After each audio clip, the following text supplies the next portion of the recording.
Hello everyone, I welcome you to my channel let's gain. आज का जो हमारा टॉपिक रहेगा बच्चों वो रहेगा फैक्टर्स अफेक्टिंग लैंग्वेज डेवलपमेंट, भाषा विकास को प्रभावित करने वाले कारक। तो इसमें सबसे पहला कारक जो हम पढ़ेंगे वो है मैच्योरेशन, या इसको हम बोल सकते हैं परिपक्वता। मैच्योरेशन की जब हम बात करते हैं तो यहाँ हम बात करेंगे मैच्योरेशन ऑफ वोकल ऑर्गन्स।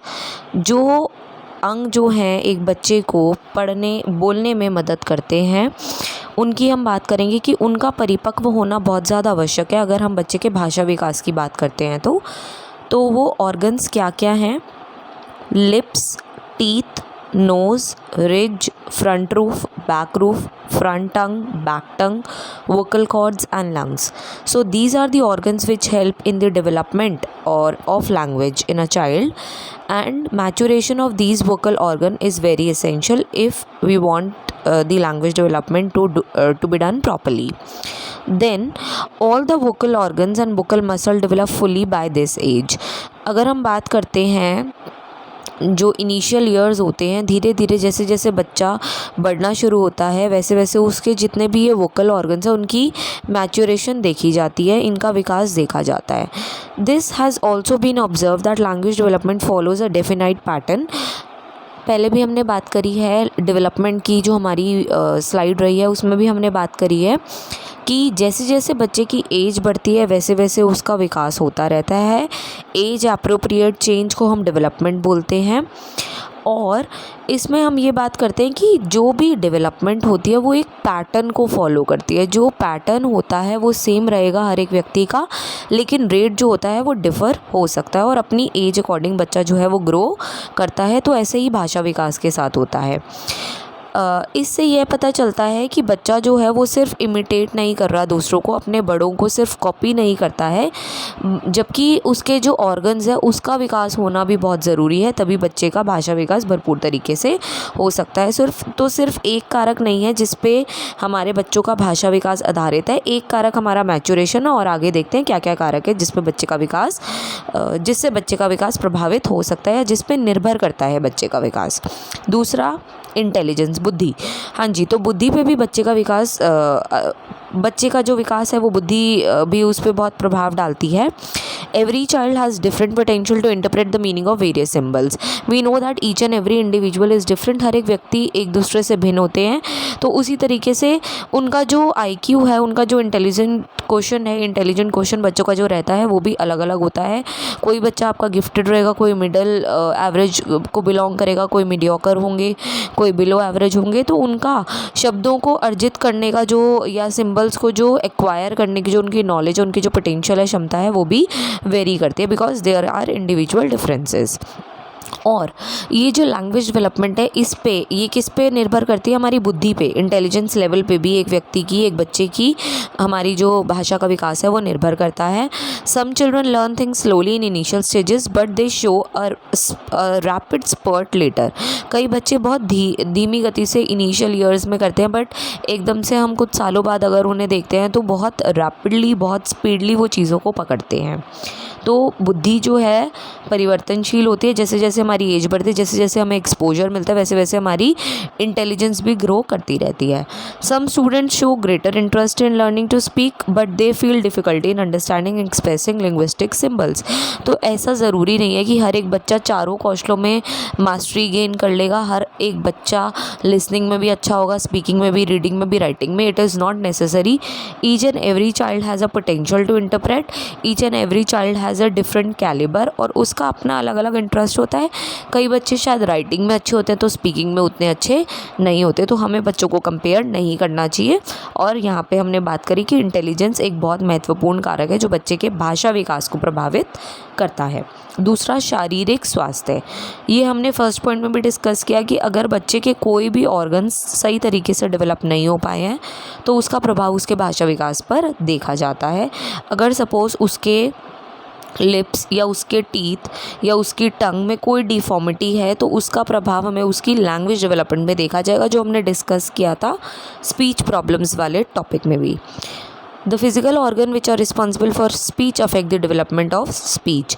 तो बच्चे के जो स्पीच ऑर्गन्स हैं अगर उनमें कोई डिफॉर्मिटी है तो उसका ऑब्वियसली उसका इम्पैक्ट उसके वाक पर, उसकी लैंग्वेज डेवलपमेंट पर देखा जाएगा। अगर ये ऑर्गन सही से डेवलप नहीं हो पाए हैं तो बच्चे की प्रोनाउंसिएशन अफेक्ट करेगी, बच्चा स्पीच प्रॉब्लम्स हो सकती है, स्टैमरिंग, स्टटरिंग, लिस्पिंग, स्लरिंग, ये सारे स्पीच डिफेक्ट्स बच्चों में पाए जा सकते हैं। प्रोनाउंसिएशन डिफेक्ट्स भी पाए जा सकते हैं। जिन बच्चों की पुअर हेल्थ रहती है वो प्रॉपर्ली लर्न नहीं कर पाते। और हमें ये भी याद रखना है कि जितने भी सारे हमारे आयाम हैं, जितने भी हमारे विकास के एरियाज़ हैं, फिज़िकल हो, मोटर हो, सोशल हो, इमोशनल, लैंग्वेज, कॉग्निटिव, ये सारे परस्पर एक दूसरे से जुड़े हैं। अगर बच्चा फिज़िकली स्ट्रॉन्ग नहीं है तो उसका इम्पैक्ट उसकी लैंग्वेज, सोशल एनवायरनमेंट पे भी उसका प्रभाव देखा जा सकता है। तो फिज़िकल हेल्थ का होना बहुत ज़्यादा, फिज़िकली हेल्दी एक बच्चे को होना बहुत ज़्यादा ज़रूरी है।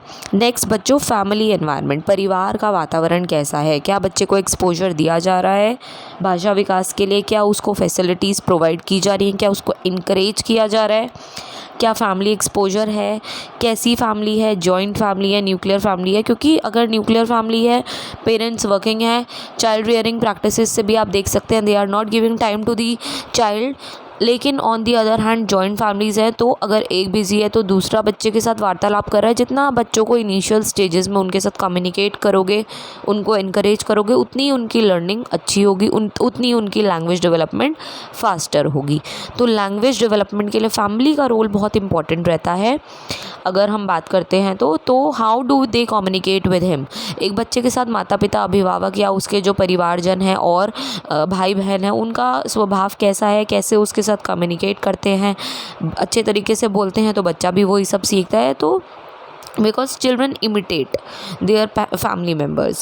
How many opportunities a child get to speak, their encouragement etc affects the language और डेवलपमेंट ऑफ अ चाइल्ड। कैसे कम्युनिकेट कर रहे हैं, कितना अवसर प्रदान कर रहे हैं बच्चे को बोलने का, बच्चा बोल रहा है क्या उसकी बात का जवाब दे रहे हैं, तो इन सब कारकों पे निर्भर करता है एक बच्चे का विकास। अगर जॉइंट फैमिलीज़ में रह रहे हैं तो बच्चे जल्दी सीखते हैं comparative to nuclear families. Vocabulary of children of joint families more than the vocabulary of children of nuclear families. Studies ऐसा बताती हैं कि जो न्यूक्लियर फैमिलीज़ में रहने वाले बच्चे होते हैं उनकी शब्दावली, उनका शब्द भंडार ज़्यादा पाया जाता है कि इनके कंपैरेटिव जो एकल परिवारों में रहते हैं बच्चे। फिर दूसरा कारक बच्चों जो हमारा बहुत महत्वपूर्ण होता है विकास के लिए वो है हमारा socio economic status of the family.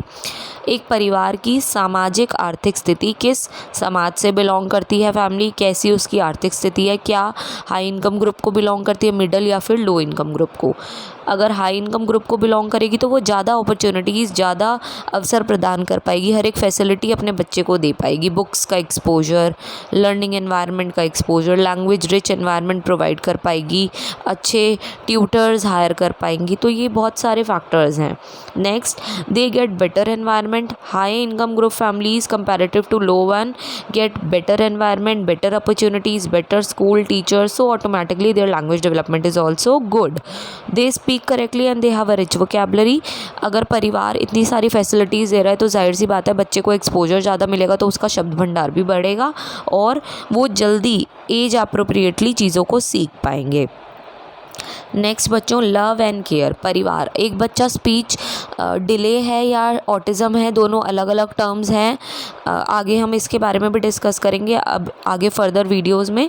तो लव एंड केयर वहाँ पे बहुत ज़्यादा ज़रूरी है। अगर बच्चों में स्पीच डिले भी है तो उस समय पे पेरेंट्स का प्यार और पेरेंट्स की देखरेख बहुत ज़्यादा ज़रूरी है कि उस बच्चे को कैसी केयर और लव पेरेंट्स से मिल रहा है, वो बच्चे की लैंग्वेज डेवलपमेंट को काफ़ी प्रभावित करता है। अगर आप डीमोटिवेट बच्चे को टाइम टू टाइम करते रहेंगे तो वो और डिले हो जाएगा उसकी लैंग्वेज डेवलपमेंट।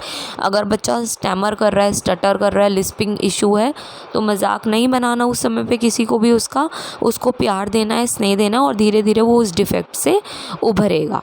तो research showed that children who are neglected by their care providers कोई भी हो सकते हैं, टीचर्स, पेरेंट्स, जो भी नर्सेज हैं, जो भी स्पीच थेरेपिस्ट हैं या जो भी फैमिली मेम्बर्स हैं, अगर वो उसकी भरपूर केयर कर रहे हैं बच्चे की तो वो धीरे धीरे रिकवर करेंगे, उनकी स्किल्स और डेवलप होंगी comparative to kids who are given all the attention and care that they need. In cases where children are overlooked and left alone, लेकिन अगर बच्चे को अकेला छोड़ दिया जाता है, उस पर ध्यान नहीं दिया जाता, तो उसकी कम्युनिकेशन और इफेक्ट होगी। तो यहाँ पे उसको एनकरेज करना बहुत ज़्यादा ज़रूरी है बाय द केयर प्रोवाइडर्स, ताकि वह उस जो भी लैंग्वेज वो एक्वायर करने की कोशिश कर रहा है उसको वो सीखे। और यहाँ पे लैंग्वेज एक्सपीरियंस अप्रोच को पेरेंट्स को, टीचर को यूज़ करना चाहिए। उनको यहाँ पे सिर्फ एक फैसिलिटेटर का काम करना चाहिए, ना कि बच्चे पे चीज़ों को थोपना चाहिए। तो बच्चों, आज के हमारे ये पॉइंट्स रहे थे। I hope the video is clear to you. Keep on liking, sharing and subscribing for more updates. Thank you everyone.